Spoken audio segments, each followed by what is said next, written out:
sa tibuok kalibutan. Manag-awit magdalay sa atong Diyos Amahan. Tanan angay nga magmalipayon, Diyos Amahan angay tang pagdayon.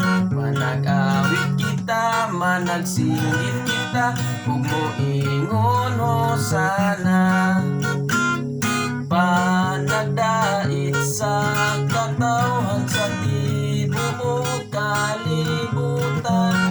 Manag-awit magdalay sa atong Diyos Amahan.